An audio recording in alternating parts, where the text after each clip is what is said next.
नमस्कार, मैं संगमित्रा आप सभी का स्वागत करती हूँ हमारे न्यूज चैनल खबर जनता तक में। अफवाह नहीं हकीकत बयां करते हैं हम। आइए देखते हैं आज की खास खबर। शहीद भगत सिंह जी की बिल्कुल युवा उम्र में वो फांसी पे चढ़ा दिया गया है। हालांकि देश के लिए उनकी लड़ाई थी, फिर भी उनको फांसी पर चढ़ाया गया। क्या उसके पीछे का राज क्या है और क्या इतिहास क्या है? भगत सिंह जी मेरे जिस परिवार से आते थे तो उसमें संघर्ष की लंबी परंपरा थी। उनसे पहले दो पीढ़ियां भगत सिंह जी के दादाजी और पिताजी, चाचा, ये सभी स्वतंत्रता सेनानी थे और उनके एक चाचा शहीद हुए, छोटे चाचा स्वर्ण सिंह। दूसरे चाचा अजीत सिंह किसान नेता थे जिन्होंने पगड़ी संभालो जट्टा का नारा दिया और निर्वासित हुए बर्मा में, विदेश में 40 साल के लिए। उनके पिताजी पर 42 मुकदमे चले थे। तो एक ऐसी पृष्ठभूमि से थे। उन्हें बचपन से ही इधर स्वतंत्रता आंदोलन में भाग लेने का रुझान था। जलियांवाला बाग ने उनके ऊपर बहुत प्रभाव डाला।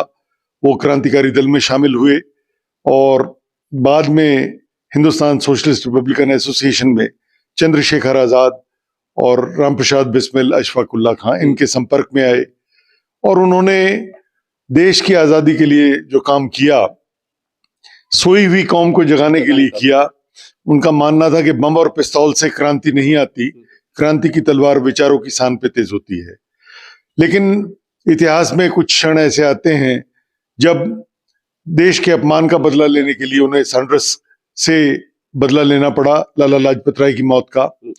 और बहरी और अंधी गूंगी सरकार जो थी, जो सुनने को तैयार नहीं थी किसी बात को, और दो दमनकारी बिल, ट्रेड डिस्प्यूट्स बिल और पब्लिक सेफ्टी बिल लेके आ रही थी, उनके विरोध में उन्होंने धमाके किए। केंद्रीय असेंबली में, जहां आज लोकसभा का सदन है, वो बम किसी की जान लेने के लिए नहीं थे। उनमें ऐसा कोई तत्व नहीं था जिससे किसी को चोट पहुंचती, अपितु वो करोड़ों दबे और कुचले लोगों की आवाज सारी दुनिया तक पहुंचाने के लिए थी। तो उन्होंने अपने आप को गिरफ्तार करा दिया और सदन में उन्होंने नारे लगाए, इनकलाब जिंदाबाद, साम्राज्यवाद मुर्दाबाद, यानी क्रांति चिरंजीवी हो, ये नारे लगा के उन्होंने गिरफ्तारी दी। 2.25 तक उनका मुकदमा चला दिल्ली के सेशन कोर्ट में, लाहौर हाई कोर्ट में और स्पेशल ट्रिब्यूनल में। उन्होंने कोई वकील नहीं किया, अपना केस खुद लड़ा और कहा कि हम लोग स्वीकार करते हैं कि ये काम किया, लेकिन क्यों किया ये बताना चाहते हैं। जेल में उन्होंने बहुत अध्ययन किया, वो बहुत अध्येता थे और सैकड़ों पुस्तकें उन्होंने पढ़ी। और फांसी से पहले 3 मार्च 1931 को अंतिम भेंट के लिए पूरा मेरा परिवार वहां गया। मेरे पिताजी कुलतार सिंह तब 12 साल के थे, तो सारा परिवार उदास था, गमगीन था कि फांसी हो जाएगी, और भगत सिंह जी बहुत खुश थे और सबको दिलासा दे रहे थे कि हौसले से रहो, कोई बात नहीं। तो ये उल्टी बात थी। मेरे पिताजी की आंखों में भी आंसू आ गए, छोटे भाई के ये सोच के कि भाई अब इनसे दोबारा शायद नहीं मिलना होगा। तो उन्होंने अपना अंतिम पत्र जीवन का उन्हें लिखा, जो उर्दू में था, इस तरह है: प्यारे कुलतार, तुम्हारी आंखों में आंसू देख के बहुत दुख हुआ। तुम्हारे आंसू मुझसे बर्दाश्त नहीं होते। हौसले से रहना, शिक्षा ग्रहण करना और अपने स्वास्थ्य का ध्यान रखना।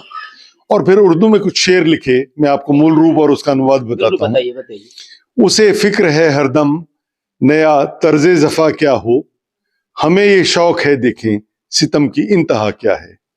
यानी अंग्रेज तो नए नए ढंग ढूंढते हैं कि किस तरह वो हमें यातनाएं दे सकते हैं, और हम उन यातनाओं की, उस सितम की परिणति देखना चाहते हैं कि कितना तंग कर सकते हैं। दहर से क्यों खफा रहें, चरख का क्यों गिला करें, सारा जहां अदू से ही आओ मुकाबला करें। अगर हम सच्चाई के रास्ते पे हैं तो हम ये गिला शिकवा ना करें कि कोई साथ नहीं दे रहा या हमारा विरोध कर रहा है।